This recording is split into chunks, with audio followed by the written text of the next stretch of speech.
მოგესალმებით ბათუმელების ლაივში, ეს ბათუმია ევროპის მოედანი, სადაც დღეს შეიკრიბნენ ჟურნალისტები, ასევე სამოქალაქო სექტორის წარმომადგენლები. ისინი მხარდაჭერას უცხადებენ ნიკა გვარამიას, რომელიც დღეს დააკავეს, მას თავისუფლების აღკვეთა შეუფარდეს 3 წლით და 6 თვით. ამიტომაც დღეს მხოლოდ ჟურნალისტებს ერთი ტრანსპარანტი უჭირავთ ხელში, საერთო გზავნილით მხარდაჭერა მთავარ არხს. ჟურნალისტების გზავნილი არის ის, რომ ეს არის ზეწოლა სიტყვისა და გამოხატვის თავისუფლებაზე, რადგანაც ცნობილია კითხვის ნიშნები ამ საქმეში, ნიკა გვარამიას საქმეში და ასევე ცნობილია, რომ სახალხო დამცველმა, ასევე საერთაშორისო გამჭვირვალობა საქართველომ შეისწავლა ნიკა გვარამიას საქმე და მათ ვერ დაინახეს ამ საქმეში სისხლისამართლებრივი პასუხისმგებლობის ნიშნები და გამორიცხეს ის, რომ ნიკა გვარამია შეიძლება დასჯილიყო სამართლებრივი საფუძვლები, ბუნებრივია თუ კი სამართლებრივი საფუძვლები გამოირიცხა, რჩება მხოლოდ პოლიტიკური ინტერესი საქმის მიმართ და სწორედ ჟურნალისტები, რომლებიც დღეს აქ შეიკრიბნენ, აქვთ ეს მთავარი გზავნილი, რომ პოლიტიკური ინტერესის გამო დააკავეს, დაიჭირეს დღეს ნიკა გვარამია, რომელსაც 3 წლით და 6 თვით თავისუფლების აღკვეთა შეუფარდა თბილისის საქალაქო სასამართლოში მოსამართლე ლაშა ჩხიკვაძე.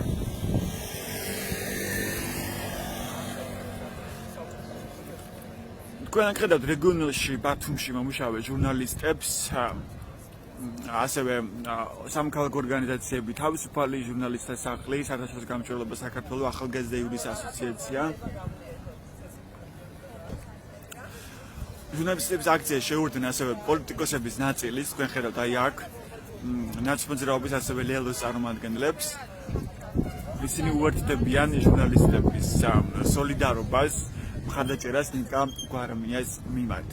მოდი ჩვენ შეგვიძლია გავიგოთ პოზიციები, რატომ შეიძლება ფიქრობდნენ ჟურნალისტები, რომ პოლიტიკური ინტერესი არსებობს ამ ნიკა გვარამიას საქმეზე, რატომ უცხადებენ მხარდაჭერას მთავარ არხს. ასთან მოგესალმებით ბათუმელების ლაივში, თავისუფალ ჟურნალისტთა სახლის ხელმძღვანელი. რატომ უცხადებთ მოდით მხარდაჭერა მთავარი არხი? დღეს ყველა ჟურნალისტს უჭირავს ხელში ეს ტრანსპარანტი. რატომ იმსახურებს აი ამ მხარდაჭერას და ჩდება ეჭვები პოლიტიკაზე, პოლიტიკური ინტერესზე ნიკა გვარამიას საქმეში? სახალხო დამცველის განცხადება, რომელიც გამოქვეყნდა არასამთავრობო ორგანიზაციების და საერთაშორისო ორგანიზაციების განცხადებები, აღინიშნა ის, რომ აი ამ პროცესს არანაირი კავშირი სამართალთან არ აქვს და შესაბამისად არანაირი საკითხი ახალსაც კი არ არის, იმიტომ რომ ყველა ის საკითხი, რომელიც იქ წარმოიშვა, რაც მიმდინარეობდა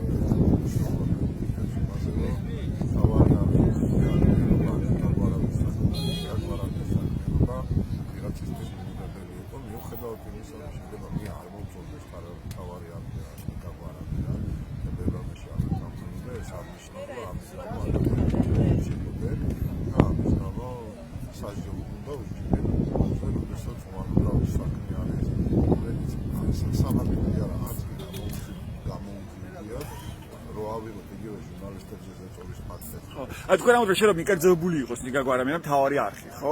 მაგრამ ამის მიუხედავად რატომ იმსახურებს მხარდაჭერას ნიკა გვარამია და მთავარი არხი? ამ შემთხვევაში ნებისმიერი ადამიანი, რომელსაც კი განსხვავებული მოსაზრება აქვს, განსხვავებული საქმიანობას ეწევა, რომელიც კანონისათვის წინააღმდეგო არ არის, ამის გამო ადამიანები არ უნდა იჭირებოდეს ასეთი ლოგიკით თუ გაუსახოთ ყველა პოლიტიკური პარტია, ყველა რელიგიური გაერთიანება, იმიტომ მე არ წამყვან რომელიმე რელიგიური გაერთიანება. ან მე არა ვარ რომელიმე რელიგიური პარტიის მომხრე, თქვა მე დიდად არ მოწონს პატრიოტთა ალიანსი, მაგრამ ეს აღნიშნავს ის, რომ ეს საკონტროლო მოტრიალდი თქო და გავაუქმოთ, იმიტომ რომ სამართლებრივი საფუძვლები ნაკლებად არსებობს, მაგრამ არსებობს დიდი თქვა ჩემი ინტერესი. ეს არ არის სწორი დგომა, იმიტომ რომ ეგ ყველაფერი ის პრეცედენტი იმისა, რაც იყო საბჭოთა კავშირში, თქვა რაც იყო რუსეთში, როდესაც პატარ-პატარა მოქმედებები საბოლოო ჯამში იწვევს იმას, რომ მედია აღარ იქნება თავისუფალი. ამიტომ ჩვენ თან გვაქვს გაუარესება, ხო რა ჩანს იგივე რეპორტერების აზრობის გარეშე მონაცემში ჩანს, რომ 5-6 ივლისის მოვლენების შემდეგ გაუარესებულია ეს მდგომარეობა. 5 ივლისის საქმეების გამოძიება საერთოდ არ ხდება, ანუ ხდება და ეს დაბრძოლად ხდება, ხოლო აქ სადაც სისხლის სამართლებრივი თავის საფუძველი არ არსებობს და ამაზე საუბრობს სახალხო დამცველიც და არასამთავრობო ორგანიზაციები დღეს უკვე საერთაშორისო ორგანიზაციების განცხადება იქნება. ეს ჩვენ ვხედავთ ფაქტს ისა, რომ აი საერთოდ არ არის გამო რომ ვიღაცას აიღოს. ეგ ჩემი შეხედულება ახლა ვიღაცა გამოვა, ვიღაცა შეიძლება გაუხარდეს ეს სამართლ ან ვიღაცამ შეიძლება ამტკიცოს რომ ეს სრულიად სამართლებრივია, მაგრამ სამწუხაროდ ამ საქმეებთან დაკავშირებით წარსულში ახლად რაზმი ძალიან გადაწყვეტილება გამოვა, რის გამოც ჩვენ მთელი საზოგადოება მივიჩნდეთ, ეგ ხო არ არის რომელიღაცა სასამართლო პრობლემა, ეს არის ქვეყნის პრობლემა და ერთად მოსამართლეზე საკითხი არ გადადის, ის პრობლემა ძალიან დაბალიტობა სასამართლოს მიმართ ეს საზოგადოებაში. განცდა სამართლიანობით და ამ შემთხვევაში არ არის. დიდი მადლობა ეს იყო ასლან ჭანიძე, თავისუფალ ჟურნალისტთა სახლის ხელმძღვანელი. ერთ-ერთ თურაძის წერენ ახლა ჟურნალისტები, ერთ-ერთ თურაძე გამოცემა ბათუმელები ჯის და ნეტგაზეთი ჯის, ანუ თქვენსაც უყურებთ ახლა ლაივს მისი მთავარ რედაქტორი, მოდი მოვისმინოთ მისი პოზიცია.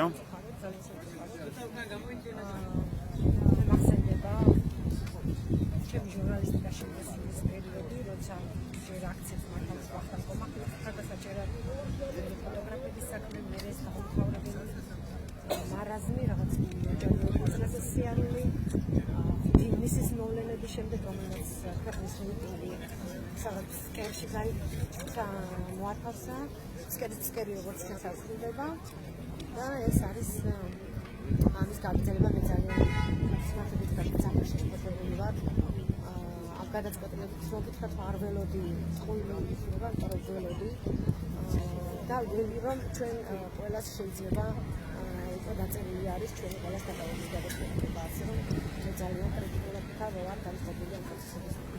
რა დასტურებს იმას თქვენთვის, რომ რეალურად სამართლებრივი საფუძველი არ ქონდა ნიკა გვარამიას დაკავებას, არსებობს პოლიტიკური ინტერესი? კი, მართლაც კი მე ჟურნალისტები. სამართლებრივი საფუძველი რაც მოვისმინეთ, გადაწყვეტილება მოსამართლეებს მოვისმინეთ. იქ ჩანს პირდაპირ რა სამართლებრივი საფუძველი, ეს არის აბსოლუტურად განსხვავებული სამართლებრივი საფუძველი და ეს არის გადაწყვეტილება პოლიტიკური. იქნება თუნდაც აი ის გარე სამყაროში რაც ხდება, ხო? მე მგონია რომ ზუსტად ამ ომს ეს რაღაცა გლობალურ მოვლენებს დაემთხვა ეს, რომ შემჩნეველი დარჩეს ჩვენი პატარა ქვეყნის ქვეყანაში დემოკრატიის ნგრევა და ეს ზუსტად ამიტომაც დაემთხვა ეს გადაწყვეტილება ამ პროცესებს.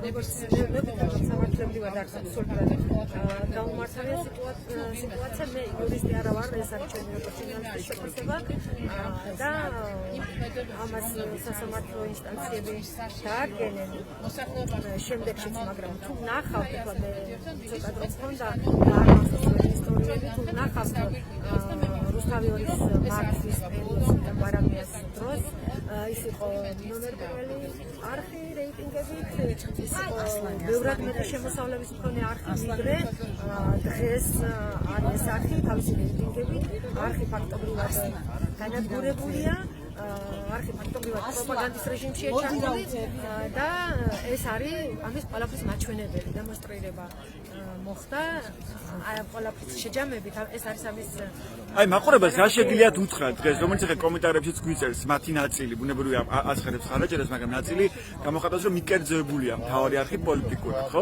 შეიძლება ის იყოს მიკერძებული. რატომ შეიძლება მეც ვიყავი. აი თქვენი მხარდაჭერა რამ გამოიწვია და მაყურებელს რატომ შეიძლება ქონდეს ეს მხარდაჭერა მთავარი არხის და ნიკა გვარამიას? შეიძლება ყველა იყოს მიკერძებული, მაგრამ ჩვენს ქვეყანაში არის სიტყვისა და გამოხატვის თავისუფლება დაცული. არ შეიძლება ადამიანებს იჭერდა განსხვავებული აზრის გამო. ჩვენი ქვეყანა 30 წლის განმავლობაში იბრძოდა იმისათვის, რომ აი ეს უფლება ქონოდა, რომ აი შეზღუდული გარემოდან, სადაც რასაც საბჭოთა კავშირი ერქვა, გამოვედით და ვიბრძვით ამისთვის, რომ ქონდეს სიტყვისა და გამოხატვის თავისუფლება. ეს არამთავარი პრობლემა არ უნდა იყოს, არავის რომ რაც არის მიკერძებული. ბევრი მიკერძება ვიცით ჩვენ, მაშინ ყველა უნდა დაგვაკავოთ. მიუხედავად ამის გაუარესებისთვის, გამოხატვის თავისუფლების მდგომარეობის გააჩვენებს რეპორტერების საზღვრების გარეშე, ან გარეშის თანახმად, რომელიც ხელისუფლების მაღალი გვერდის წარმომადგენლებისთვის არაფერს ნიშნავს, მათი კომენტარები მახსოვს და იქიდან გამომდინარე ვამბობ. ვარდნა გვაქვს 60-დან 96 მეტრამდე, თუ სწორად მახსოვს. ესეთი მეტრი ვარდნა არ გქონია, რაც ბოლო წლებში არასოდეს. ეს გამოიწვია იმან, რომ 51-52 ჟურნალისტის მიმართ ანგარიშის გასწრება პირდაპირ თავდასხმები და მასზე არასათანადო რეაგირებამ გამოიწვია ეს. თორე შეიძლება რაღაცა ქსენოფობიური ჯგუფები ყველა ქვეყანაში არსებობდნენ, მაგრამ სახელმწიფო როცა დგას თავის სიმაღლეზე, ეს არ იწვევს ესეთ მოტყუებებს მედიაში და გამოხატვის თავისუფლებაში. მადლობა, ეს იყო ეთერთურაძე, გამოცემა ბათუმელები G და ნეტგაზეთი G-ის მთავარი რედაქტორი, ჟურნალისტების აქციაზე ვართ ბათუმში. ევროპის მოედანზე ჟურნალისტები უცხადებენ სოლიდარობას მთავარ არხს და ნიკა გვარამიას, რომელსაც დღეს 3 წლით და 6 თვით თავისუფლების აღკვეთა შეუფარდეს. სულხან, გვეტყვით თქვენს პოზიციასაც, მოკლედ, სულხან მესხიძე, TV25-ის პროდიუსერი, ხო, სწორად საფრთხის გამოშვების მთავარი პროდიუსერი, ხელმძღვანელი. აუ, რამდენი ხართ, ხარ ვიღაცამ დაგვიწერა კომენტარებში. რას ნიშნავს ეს ჟურნალისტების აქცია და რატომ შეიძლება არ იყოს აქ რაოდენობა მნიშვნელოვანი? ეს რომ აუცილებლად მაყურებელია. ის რომ რაოდენობა არ არის მნიშვნელოვანი, მე მგონი ეს სადაოც არც არის, ერთი ადამიანის პროტესტიც არის მნიშვნელოვანი და ჩვენ აქ მუდმივად ჟურნალისტები ვიკრიბებით, ყოველთვის გვაქვს სოლიდარული განწყობა და ამ შემთხვევაშიც ჩვენ სოლიდარობას ბუნებრივია უცხადებთ მთავარ არხს. ჩვენ ვფიქრობთ, რომ ეს ამბავი არის პოლიტიკურად მოტივირებული. შესაძლოა პრეტენზიები არსებობდეს მის ტელეკომპანიის სარედაქციო პოლიტიკასთან დაკავშირებით, ის მოდის ბრალდებები, რომ ის არის მიკერძოებული, ეს ბუნებრივია კერძო მაუწყებლის პირადი გადაწყვეტილება, როგორც სარედაქციო პოლიტიკა ექნება. მაგრამ პროცესები, რაც ამ წლების განმავლობაში მიმდინარეობს, ყველა ამაზე ვთანხმდებით, რომ ეს არის პოლიტიკურად მოტივირებული. და ვფიქრობ, ასეთი მიდგომებით ეს ქვეყანა წინ ვერ წავა და მუდმივად ვიქნებით ერთი და იმავე ადგილს ეკნით და სწორედ ეს არის ერთი ხელით მაგალითად ევროკავშირზე აკეთებდე განაცხად, მეორე ხელით პოლიტიკურად მოტივირებულ საქმეებს აკეთებდე, ეს ცოტა არ ჯდება ლოგიკაში და სწორედ ამიტომ ჩვენ აქ დღეს ვიკრიბებით და ბუნებრივია სხვა დროსაც შევიკრიბებით და ყოველთვის გვექნება პროტესტი ამ ყველაფერთან დაკავშირებით. მადლობა, ეს იყო სულხან მესხიძე, TV25-ის სამფროზე გამოშვების ხელმძღვანელი. ნაზი ბოდიში, ბათუმელების ლაივში ვართ, რა გითხრათ, თქვენი პროტესტი რამ გამოიწვია დღეს, რატომ მოხვედით აქ ევროპის მოედანზე? პროტესტი გამოიწვია დიდი ხანია უკვე იმ პროცესებმა, რაც მიმდინარეობს და ჩემი აზრით ამასაც პოლიტიკური მოტივაცია კრიტიკულად განწყობილი მედიების მიმართ, არამხოლოდ მენეჯმენტის, არამედ ჟურნალისტების მიმართაც უკვე, იმიტომ რომ ის პროცესები, რასაც ჩვენ ახლა თვალყურს ვადევნებთ საერთო ჯამში, აისახება როგორც ცენზურა შემდეგ კრიტიკულ მედიაზე, ეს არის ერთგვარი რაღაცა სადამსჯელო ღონისძიება და სამაგალითო სანიმუშო დანარჩენი კრიტიკულად განწყობილი მედიებისთვის და მე მგონია რომ თუ კი ეს ასე გაგრძელდება ეს პროცესები და ჩვენ არ გვექნება ამის წინააღმდეგ პროტესტი და ვერ დავიცავთ ჩვენი სიტყვის თავისუფლებას, მე რა ვიცი საბოლოო ჯამში სადაც აღმოჩნდებით, ალბათ ამაზე უკვე კითხვის ნიშნის დასმაც აღარ არის საჭირო. ანუ ხედავთ ამის რისკებს, რომ შეიძლება მკვეთრად გავარესოს და გავარესდეს.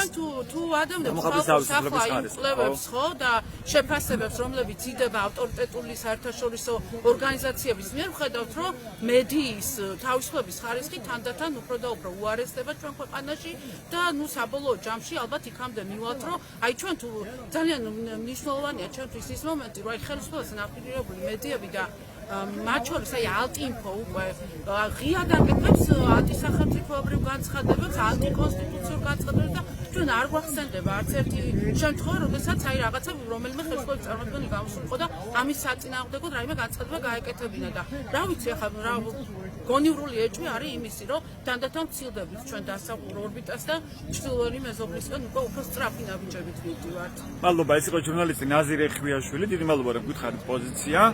მოდით მოვისურვოთ გამჭვირვალობა საქართველოს წარმომადგენელს მავხას ჭკადო, რომელიც ახლა აქვეა ევროპის მოედანზე. გვარამიეს დასჭით სასამართლომ პოლიტიკურ დაკვეთა შეასრულა, ასეთი იყო უკვე გამჭვირვალობა საქართველოს შეფასება მალხას ბოდიში, ბათუმელების ლაივში ვართ. თან საინტერესოა თქვენი შეფასება აი ხლა იმ კუთხითაც რომ გამწელობა საქართველოს შეისწავლა ნიკა გვარამიას საქმე ხო და მან ვერ დაინახა სასამართლო პასუხისმგებლობის დაკისრების ნიშნები ნიკა გვარამიას შემთხვევაში ეხლა გააკეთა შეფასება თია იმ რომ გვარამიას დასჭით სასამართლო პოლიტიკური დაკვეთა შეასრულაო რა ამყარებს თქვენს ამ პოზიციაზე უფრო ნათლად და მკაფიოდ რომ აუგზავნოთ მაყურებელს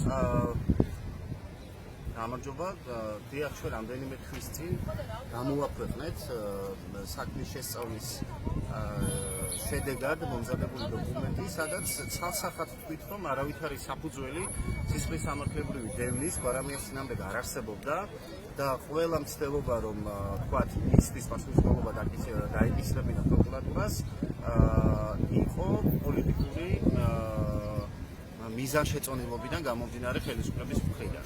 ჩვენ არ ვართ მარტო ერთადერთი ორგანიზაცია, რომელიც ასე ფიქრობდა შესწავლის შედეგად. მე შევახსენებ თქვენს აუდიტორიას, რომ სახალხო დამცველის აპარატმაც გაავრცელა განცხადება და მან მიმართა ასევე ჩვენს მსგავსად სასამართლოს მეგობრის სტატუსით და საკუთარი წინადადებები წარუდგინა. ყველა ვთანხმდებით იმაზე, ვინც საქმის მასალებს გაცნობილები ვართ, რომ არა თუ სისხლის სამართლებრივი პასუხისმგებლობა, არამედ სამხალხო ტიპის პასუხისმგებლობაც კი არ შეიძლებოდა დაკისრებოდა ძალიან იშვიათ შემთხვევაში. ხო, ლაპარაკი რაზეა, უფრო კარგად რომ აუგზავნოთ მაყურებელს. ხო, რა შედავებოდნენ გვარამიას და რის გამო გაასამართლეს? შეზღუდული შესაძლებლობის შეზღუდული პასუხისმგებლობის მქონეს კომპანიის, ანუ შპს-ს დირექტორის მიერ მიღებულ გადაწყვეტილებას, რომელშიც ის აბსოლუტურად თავისუფალია და არავითარი ზიანი, ასე ვთქვათ, კომპანიისთვის მას არ მიუყენებია და თუნდაც ეს ასე ყოფილიყო, ესე კომპანიის შიდა საქმე რჩება და არავითარ, ასე ვთქვათ, გაფლანგვაზე ან რაღაცა მიტაცებაზე საუბარი არ შეიძლება. მაგრამ გვაქვს ხო სასამართლოს კოდექსში ეს მუხლი, ოპლომოსილების ბოროტად გამოყენება, რის გამოც დღეს გაასამართლეს გვარამია. გარემოებები ადასტურებს, რომ არავითარი ასე ვთქვათ, განზრახვად ბოროტი განზრახვა ნიკა გვარამიას ამ საკითხთან დაკავშირებით არ ქონია და მისი გადაწყვეტილება იყო დირექტორის გადაწყვეტილება.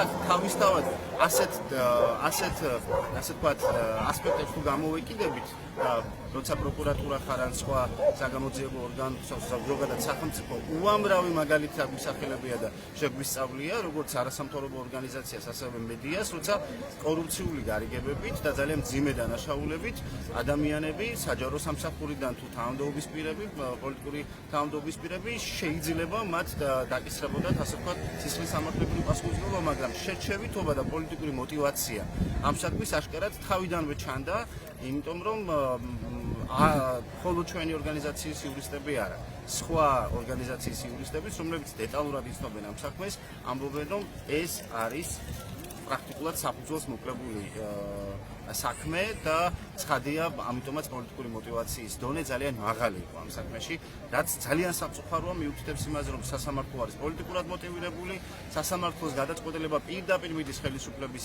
მაღალი ეშელონების პირებამდე და მათ პრაქტიკულად არ აძლევდათ ხელს გვარამიას აქტიურობა. კიდევ ერთხელ განმეორდები, რომ შეიძლება ვიღაცას მოსწონდეს ან ვიღაცას არ მოსწონდეს, მთავარი არხის სარედაქციო პოლიტიკა ვიღაცა მას რაღაცა манипуляციაში ამხელდეს თუ ასე შემდეგ, ან ეთანხმებოდეს. ეს არ არის აქ მთავარი. მედია არის დამოუკიდებელი, თავისუფალი, მედიის საქმიანობაში ჩარევა არის კანონით დასჯადი საქმიანობა და ის სარედაქციო დამოუკიდებლობას, სარედაქციო პოლიტიკას ირჩევს დამოუკიდებლად. შესაბამისად, აი ეს ამ კატეგორიის საქმე არ არის. ეს არის იმ კატეგორიის საქმე, რომელიც უნდა დავინახოთ იმ პრინციპად, რომ ხელისუფლება პირდაპირ ძალადობრივად ეიბრძვის ოპოზიციურ ხმას, ოპოზიციურ მედიას საშუალებას იმისთვის, რომ გაიმყაროს საკუთარი პოზიციები და ასე ვთქვათ, ითქვა კიდევაც რამდენიმე ადამიანისგან, რომ ნიკა გვარამიას პატიმრობა არის აშკარად პოლიტიკური ხასიათის, ხო და ჩვენს პოლიტიკურ мотиваციაზე მივხვდებით, რომ სხვაგვარად ამ საქმის დანახვა შეუძლებელია.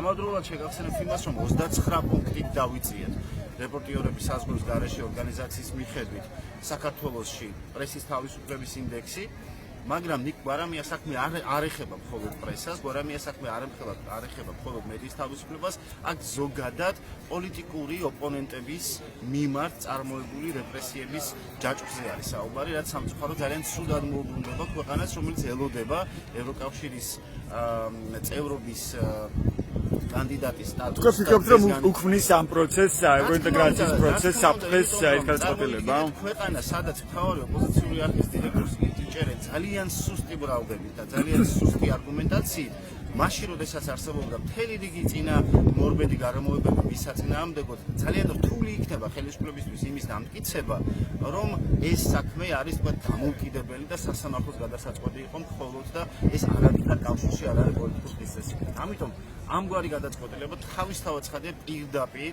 ზიანს მიაყენებს ქვეყნის ევროინტეგრაციის პერსპექტივას, განსაკუთრებით ისეთ რთულ დროში, რა დროშიც ახლა ჩვენ ვცხოვრობთ, როდესაც გვაქვს ძალიან გლობალური კრიზისი რუსეთის უკრაინაში შეჭრის შედეგად და ცხადია ძალიან ბევრი რამ იცვლება სამყაროში. ამიტომ ასეთი გადაწყვეტილება პირდაპირ შეიძლება ითქვას, რომ ძალიან სულ ნეგატიურ გავლენას იქონიებს ქვეყანაზე. და აქ გითხრათ თქვენი შეფასებები როგორი უნდა იყოს რეაქცია საზოგადოების, სამოქალაქო საზოგადოების, მედიის, რომ ეს ასე არ გაგრძელდეს. კეთრი, ქმედითი და ეფექტიანი. გულისხმობ იმას, რომ ახლა არ არის ის რო თქვა იმის მოკითხვის და იმის განსჭის ვის მოსწონს გვარამია, ვის არ მოსწონს გვარამია, ვის მოსწონს თავი ახალ პოლიტიკა, ვის არ მოსწონს. თავი არის ერთი რამ. დღეს თუ ეს არის ნიკა გვარამია, თვალ შეიძლება ასე ვთქვათ, არც ისე მკვეთრი ოპოზიციური ხმის მქონე მედია ორგანიზაცია. ანუ შექმნა მიზეზი და დააკავონ სხვებს, ხო? გაგრძელდეს ეს პროცესი. პრეცედენტი, რომელმაც აუცილებლად უნდა იქონიოს გავლენა სხვა მედია ორგანიზაციებზე, საზოგადოებაზე.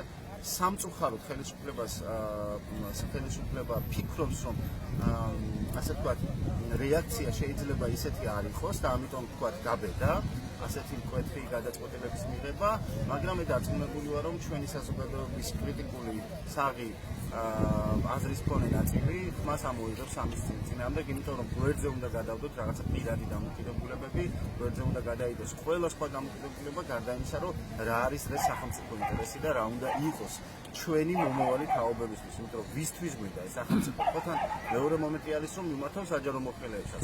დღეს თუ თქვა თქვენ მოგწონთ ეს ან ვიღაცებს, არა მხოლოდ საჯარო მოხელეებს, არ მინდა, მაგალითად ქართული ოცნების წარმომადგენლებს და მათ ხარდან დღეს თუ მოგწონთ ეს დღევანდელი გადაწყვეტილება. წარმოვიდგინეთ, რომ 20 წლის მერეც არ გვაქვს დამოუკიდებელი სასამართლო, 30 წლის მერეც არ გვაქვს დამოუკიდებელი სასამართლო. ჩვენი შვილები, ჩვენი ოჯახის წევრები ცხოვრობენ ასეთ ქვეყანაში, რომელიც სადღაც შუაში იქნება ძალიან მყიფე დემოკრატიასა და ავტორიტარიზმს შორის. ან დიდი ალბათობით უფრო ავტორიტარული გზით წავა. აი ესეთ ქვეყანა გვინდა, მაგრამ საღად მოაზროვნე მოქალაქეებს ასეთ ქვეყანა არ უნდა გვინდას. მადლობა, ის იყო მალხაშ კადუა, საერთაშორისო გამჭვირვალობა საქართველოს რეგიონული ოფისების კოორდინატორი. ის გვესაუბრებოდა იმ საფრთხეებზე, რომელიც გააჩინა დღეს მიღებულმა სასამართლოს გადაწყვეტილებამ და ასევე საუბრობდა იმაზე, რომ გამჭვირვალობა საქართველოს ცოტა ხნის წინ შეისწავლა ნიკა გვარამიას საქმე და დაადგინა, რომ სამართლებრივი პასუხისმგებლობის ნიშნები ამ საქმეში არ კვეთებოდა და არ უნდა დაწყებულიყო დევნა მოკლედ ნიკა გვარამიას წინააღმდეგ. დღეს ევროპის მოედანზე ბათუმში ჟურნალისტების აქცია ჩატარდა, რომელზეც პოლიტიკოსების ნაწილიც შეუერთდა, ასევე სამოქალაქო ორგანიზაციები. მე შეგახსენებთ, ვინც ახლა შემოვერთდა ლაივს, რომ რუსთაველის ყოფილი გენერალური დირექტორი ნიკა გვარამია ბრალდების საქმესთან დაკავშირებით მოსამართლე ლაშა ჩხიკვაძემ თბილისის საქალაქო სასამართლოში დაასრულა საქმის განხილვა. მან 3 წელი და 6 თვით თავისუფლების აღკვეთა შეუფარდა ნიკა გვარამიას.